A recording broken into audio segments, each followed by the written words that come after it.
Dave Anderson here with the Fisherman magazine, and this week we're hearing that false albacore have arrived off of Cape Cod. They're also trickling into Rhode Island. We heard that the Cape Cod Canal had a pretty good week for striped bass. And for those of you entering the WICC Bluefish tournament looking for that $20,000 chopper, we have some spots where you might find that fish. Stay tuned for all that and more on this week's Web Fishing Forecast. The fishing news is sponsored by these fine partners.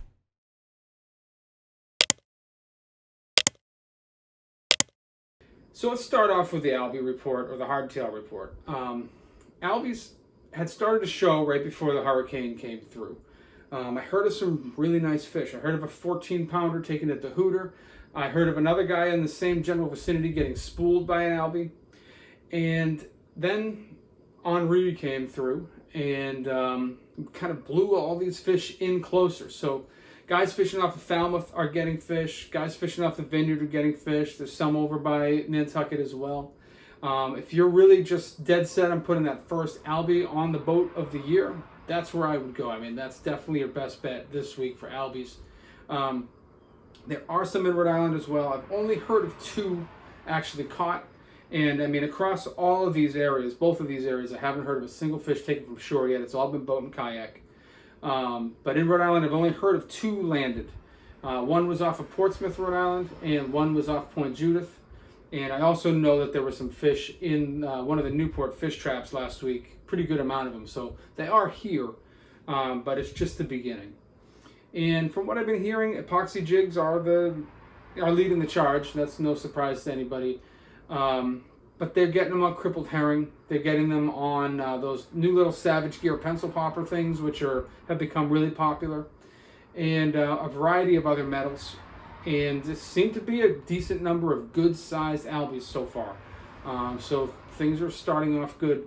And another little tidbit of Albie info that I have is a friend of mine down in New Jersey caught one a mile off the beach last week, and that's very, very early for New Jersey. So I don't know what to make of all that, but I'm trying to think of it as a good thing. Maybe we're going to have a phenomenal Albie year. Let's hope so.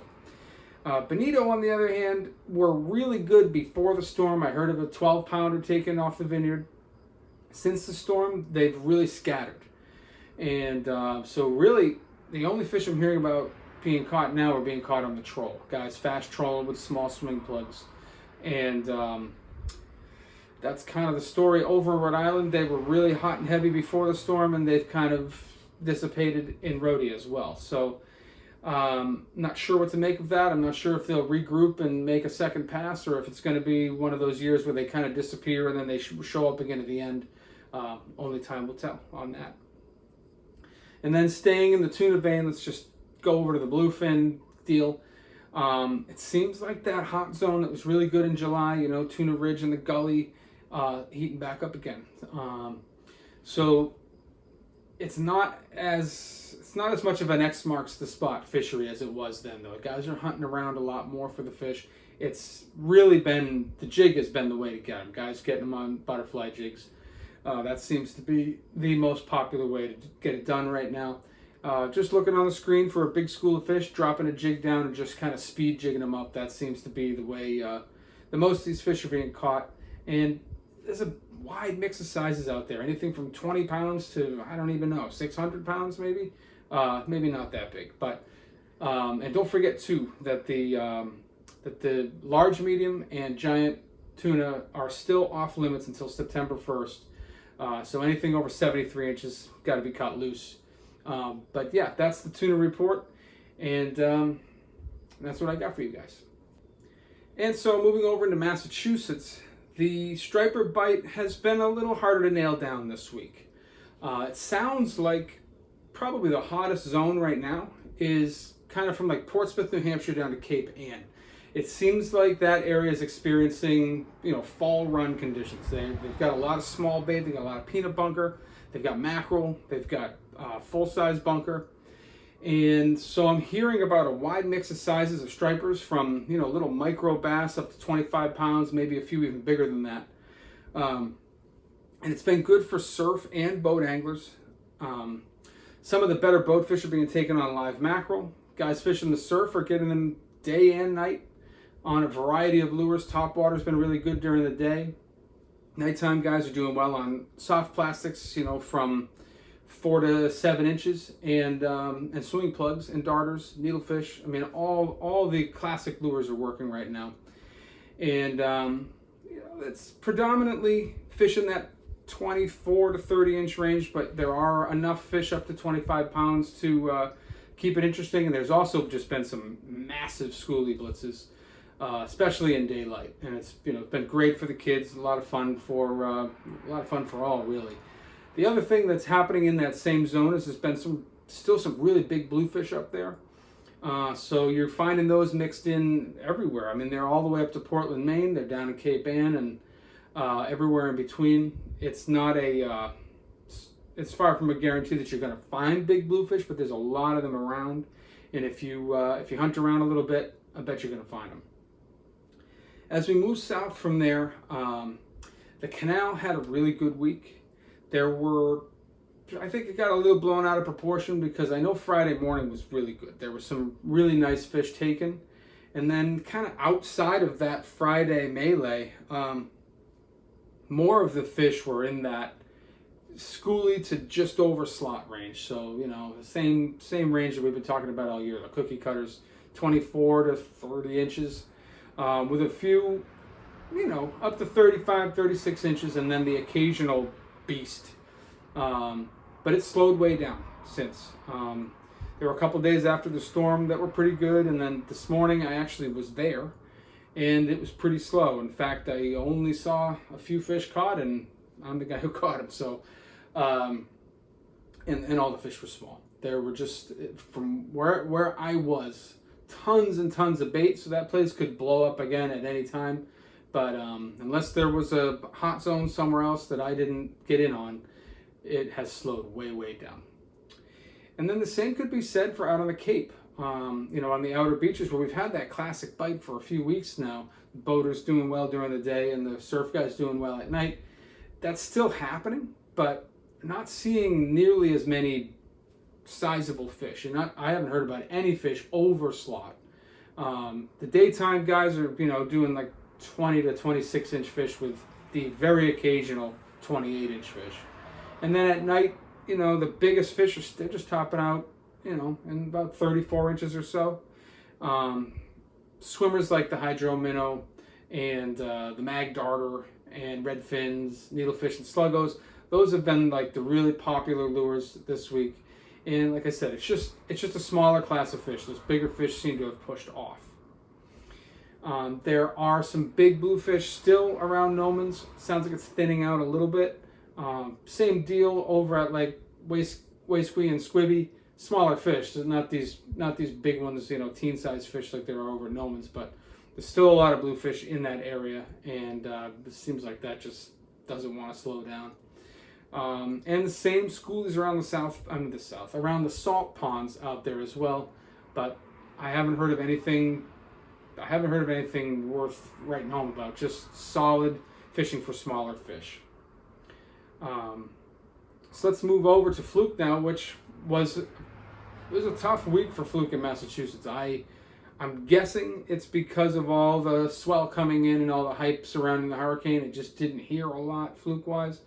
I don't know anybody that went out to the Nantucket Shoals this week. I'm sure there's still fish there, but I didn't get any reports from there.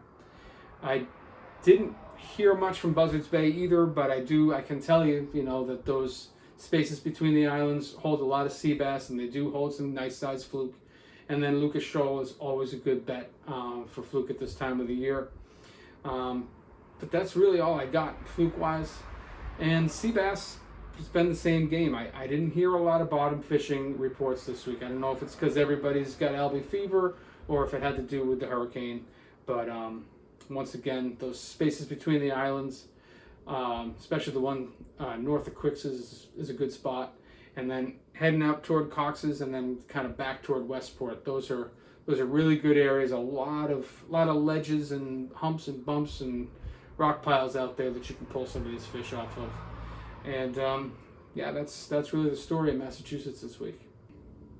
So as we move over into Rhode Island, it sounds like the surf casting bite has really started to ramp up in the last day and a half. I did not get out in the surf. Well, I haven't gotten out in the surf since before the storm. I fished a couple nights right up against the advent or approach of Henri and did very well. Since then, I have not been back out. I've gone to the canal to shoot some photos and to have a mediocre day of fishing. But what I've heard from guys that I know is that it's kind of picking up. The new class of fish moved in, so there's some better fish in tight, and the action, which was good before, has gotten even better. So there's a better mix of sizes, anything from 20 inches to 20 pounds, and plugs have been very good. It's because it's been so rough, guys are getting them, like I said, on bottle plugs, darters, bucktails, soft plastics on lead. Those are the four things that are getting it done best for the surf guys. The Block Island bite for the boat guys out at the ledge seems like it's kind of, it's not dead, but it's slowed down. It's starting to peter out a little bit. There's been some codfish kind of taking over out there, and the guys that are getting the big bass are working a lot harder for them right now. But the Watch Hill reefs still have some pretty nice fish on them. It's not an average of 30 something pounds like it is or has been at times at Block.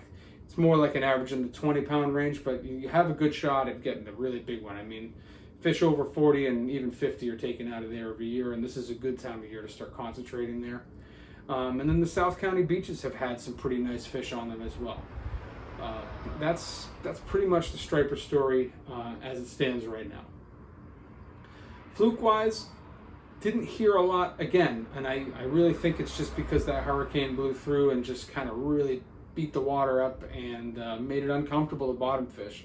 But before the storm blew through, the fluking was really good from the windmills over to the north grounds, and a lot of other like smaller kind of micro hot spots out around Block all were doing really well. There was a mix of sizes. You're still getting a lot of shorts, but keepers were bigger on the average. There were, compared to other parts of Rhode Island, we were hearing of consistent reports of trips including like 1 7 or 8 pound fish, or maybe even bigger. There was that 14 pounder taken last week. So that area has been good, and I have to believe that it's still going to be good. It's pretty flat out there today. Should be pretty flat out there for the next couple days. So I expect to have some much better fluke reports for you guys next week. The story remains the same for sea bass. I know it's still very good. I know pretty much any rock pile from 10 feet out to 60 feet has got these fish on it. But we just didn't get a lot of bottom fishing reports this week. Again, I believe it's just thanks to the hurricane. And then we already covered the whole hardtail thing. Tog fishing still has been good. The water's beat up pretty good, so I'm going on a little bit older reports. But I have to say the summer tog bite has been surprisingly good in Rhode Island. And not a lot of guys are taking advantage of it, so these hot zones aren't being picked over. The fish are in many different depths, from 10 feet out to 50 feet, maybe even a little deeper. So if you like eating tog, and who doesn't, and you're already going to be out there anyway looking for albies or whatever, buy a little bucket of crabs and hit some of these deeper reefs. You got a good chance of putting a couple keepers on the boat and being the only guy doing it. So that's pretty much what I got for you guys around this week. Let's throw it over to Mike from Watch Hill Outfitters. Let's hear what he's got to say for what's going on out his way. Hey guys, it's Mike Wade, Watch Hill Outfitters. Pretty interesting week. Big hurricane blew through, kind of a bust, but one of the things that it did for us is put a lot of fish right up onto the shoreline. Some real big fish going on in the surf. Some of the guys are using some bucktails. The other thing that they're using is some heavy lures, some super strikes. Pretty nice stuff. Heavy lures, heavy poppers on the surf. Definitely something you want to be doing right now. The other thing that we have going on is tog season has started. Not a lot of guys fishing for them yet. Definitely want to be thinking about it. We have crabs at the store. Come in and get them. Definitely some nice big tog early season. The other thing that we had was some big tuna fishing going on before the storm. Several guys got out there, Harrison went out with some of his friends, had a great time, hooked a huge ray, kind of funny. Definitely don't leave your jig sitting on the bottom.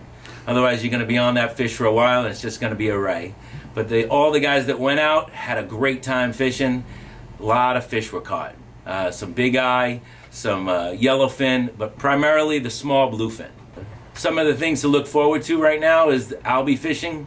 It's kind of early season right now, but we're starting to get that small bait hit the shoreline, and right behind them is going to be the albies, so keep an eye out. Tight lines on the water. It's Mike Wade, Watch Your Outfitters. Thanks, Mike. Always appreciate those reports. You guys do a great job over there. It looks like Harrison was having a fun week this week. And now, before we head over to Connecticut, let's do a little breakdown of what's going on in the Dreamboat Challenge this week. The Dreamboat race continues with a 11.1 pound fluke entered by Tom Kelly Jr. weighed in at Saltwater's Tackle in West Islip, New York. Tom's entry puts him in the 6th place position. The number 1 fluke remains to be Rashawn Williams, and that fish is still leading the fish of the month for August. So get out there and compete, as the best part of the season is going on now. The Dreamboat Fishing Challenge is the Fisherman subscriber-only season-long multi-species fishing competition with a chance to win a 25-foot Steiger Craft center console powered by Yamaha, along with many other great prizes. Subscribe now to the Fisherman magazine to be part of the action. And actually, since we're going to be talking about the greatest bluefish tournament on earth there, the WICC, let's toss it over to Long Island editor Matt Broderick, get a little rundown of what's going on bluefish-wise out around Long Island, and some of the details on how to enter the tournament and what the rules are. Take it away, Matt. The 39th annual Greatest Bluefish Tournament on Earth takes place this Saturday and Sunday in Long Island Sound. Lines are in the water by 12 a.m. on Saturday, and final weigh-ins must be made by 5 p.m. on Sunday. Phone and in-person registrations must also be done by 7 p.m. on Friday. You can visit www.bluefishtournament.com for a list of all the weigh-in stations and registration info. A few tips to remember when out on the water fishing are: keep an eye out for bunker pods. If you snag a bunker and get no takers, try chunking the bunker to get more scent in the water. Trolling the middle grounds is also a good bet for connecting. If you're located on the east end, focus your efforts on the east side of the race and gut for potential winning fish. And I'm just going to give you a little rundown of what's going on this side of Long Island Sound. There are some big bluefish to be caught in 3 areas. So the race has been very good for about a week and a half to 2 weeks for big bluefish. It really averaging, in that 7 to 10 pound range, but you have a legitimate shot at getting something that's going to make the leaderboard, 12, 13, maybe even 14 pounds. The other place that's got them is the mouth of the river. There's been a lot more bait over there. I talked to Mike Roy, and he said he's seen some butterfish over there. There's bunker there. There's a lot of peanut bunker and other small baits. So he said that he's seeing a lot more bluefish overall and seeing some pretty good numbers of better fish. And then out in the Western Sound, middle ground has been very good. There's been a lot of really nice fish out there. It's probably the best spot to go look for a really big one right now. There's many different ways that these fish are being caught in all of these areas. Diamond jigs are always very popular. Sometimes you can find these schools or really big ones finning out over really deep water. You can get them on like the Splash Walk or the Dock or a Pencil Popper. But one of my favorite ways to look for big bluefish is to find bait. And big bunker schools are always going to provide the best opportunity to find really big bluefish. So, if you're looking for that one tournament winning fish and you don't care about catching a million of them, playing musical chairs with the bunker schools is a good way to find a giant, and you might get some really nice striper bycatch in the process. So it's a good way to have a fun day, and you have so many different options. You can throw plugs, you can throw big metal, or you can snag a bunker and swim it around out there, and hopefully you catch that $20,000 bluefish. And now let's cover the rest of Connecticut. So we already did the whole bluefish thing, but striped bass fishing, this is always a good time of year, especially in the Eastern Sound. So from like Watch Hill over to Fishers and then straight across to the Connecticut River, that whole area always seems to have some really nice fish at this time of the year, and this year is no different. The best area right now has been the backside of Fishers and the race. Every size bracket is represented, but there are some really big fish in the area. Definitely heard of some fish up to almost 50 pounds over the last week or so. The biggest one I heard of was a 48 pounder. And these fish are being caught day and night. So you guys are getting them trolling tube and worm, they're getting them throwing eels up tight. Sometimes at first and last night, they're getting them on top water plugs. And even diamond jigging is producing some nice fish. Probably the most popular and effective way to target a really big one is to three-way a live eel in the race. And you might find some of these same class of fish in the sluice way. But that's been a really good area to look for a big striper in Connecticut. Another place that's had some solid fish is the Connecticut River. As I mentioned in the little Bluefish rundown, there's a lot of bait there. There's butterfish, there's bunker, there's silver sides and peanut bunker. So there's a lot of feed there, and many different sizes of stripers are represented. If you want to go light tackle and fly, you can go and catch your 20 to 30 inch fish, and they're going to be, up around the mouth of the river and on some of the reefs. If you want to look for these bigger fish, again, go throw live eels at night. Three-way some live eels on the sand shoal. Go drift around hatchets, cornfield, any of these rock piles or points that set up with a rip. Definitely worth a try at night. The sound has phenomenal rips, and this is a really good time of year to find a big fish doing that. Chunk and bunker is another good way to get one as well. But those are the two spots where I would concentrate for stripers in Connecticut this week. Fluke fishing, the sound is a little bit more protected, so the fishing off of Niantic held up a little bit better than it did in Rhode Island and Massachusetts. So I have heard of some decent sized fish there up to 5 pounds in some of those deeper holes, even down as deep as 100 feet, 110 feet. There's sea bass in those areas as well. Then heading out towards Southwest and 6 Mile, there are some fluke in that area too, but that's a much better place for sea bass. Heading out to that south end of Southwest Reef, that double hump area is a really good place to find some of these bigger sea bass at this time of the year. And as you head further west, the fluking just gets slower and slower, and the sea bass fishing becomes more and more concentrated. You really have to concentrate on specific, pieces of hard structure and wrecks. And but the best fluking that I'm hearing about, and this is going to surprise nobody because I say it a lot, Montauk. I got a really nice picture, which I'll put up on the screen here, of a Connecticut angler that crossed over to Montauk this week and got a beautiful fluke. I forget the weight, but it was over 10. And the other thing that's going on in Connecticut right now is that the snapper bluefish bite just seems to be blossoming. So we're hearing about guys getting them on snapper poppers and shiners and little tiny cast masters and all that, but it seems like almost every harbor and river has them right now, and the bite has just been phenomenal. And another thing that's been popping up a lot is weakfish. So we've been seeing weakfish from shore and boat, but definitely heavily dominated by boat anglers fishing deep. I think at first this was kind of fluke bycatch, and then guys started targeting them because it's been a better than average year for weakfish in the summertime, and they're being caught in deep water. They're being caught in 50 plus feet of water, and bucktails have been the most popular way to get them, and it's been a great year. It's been a great year overall. I mean, even all the way back to the spring, it's been a great year for weakfish. And then the last thing that's been showing up more and more in the sound over the last couple of weeks is Spanish mackerel. I've heard of some Spanish mackerel as far west as Milford, but by far your best shot at getting them is the Millstone outflow. And by all accounts, there's good numbers of them already, and they're going to fill in more and more. Great fighting fish, great eating fish, and there's a lot of them around right now. So let's toss it over to Max from Fisherman's World. Let's hear what's happening out in the Western Sound. Take it away, Max. Me and Lauren are getting ready to head offshore right now. We're going to go check the gully after the storm, see if the bluefin are still around. If not, we're going to check the horns and look for some life. There's been some bonita out east and some bonita showing up locally in our area, and some Spanish mackerel. Guys have caught Spanish mackerel off Charles Island in Milford, the mouth of the Hoosier, and off Penfield Reef in Fairfield. We should just see these fish filling more and more, and now the first reports this past week are albie showing up near Narragansett and Rhode Island shore. So it is hardtail season.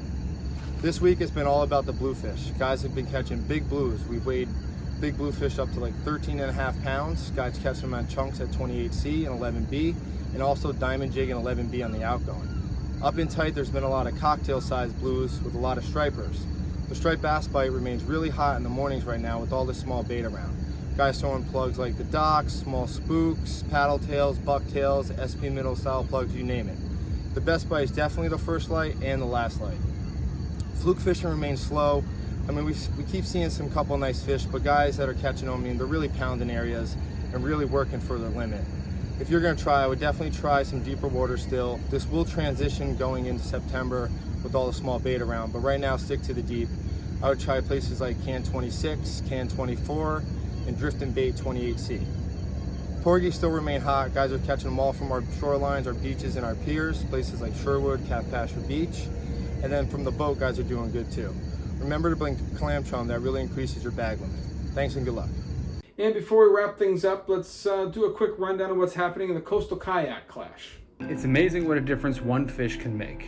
This week in the Coastal Kayak Clash, we received a single entry, a 29-inch fluke caught by Bob Wagner, which locked the top of the leaderboard back into a three-way tie with 6 points apiece. This also vaulted Bob back to the top thanks to his 36-inch bluefish, which is the largest entry logged by any of the top 3 contenders. Something worth mentioning is that the fish of the month for August is the sea robin, which is currently held by Matt Mahoney with his 17.25 incher. You have 5 days to knock him off and snatch the $100 yakattack.com gift certificate from his fishy hands. Time to go bird hunting. Good luck. And that's the report this week. I'm sure you're all as excited as I am. I've got my little hardtail kit right here and tracked down some of these really hard to find small Sebile stick sheds, which I crush albies on. And so that's the big news for the week. But if you're, as I say every week, if you're just watching the videos for the reports, please give us a like and give us a follow. And click that little bell down there so you get a notification we post something new. We're posting new stuff all the time. And I'd ask you, as I do all the time, just head over to the website and check out what we got. We got so much to offer. We've got a lot of new writers coming on right now with unique content, and covering a wider area. We have a wider coverage area than any other local magazine. A lot of information, a lot to offer. Head on over, check us out. Thanks for watching. We'll see you guys next week. Steigercraft boats, built by people who fish our waters. Serious anglers choose Steigercraft for their 40 years of boat building experience right here in the Northeast and Mid-Atlantic. Visit steigercraft.com for a dealer near you.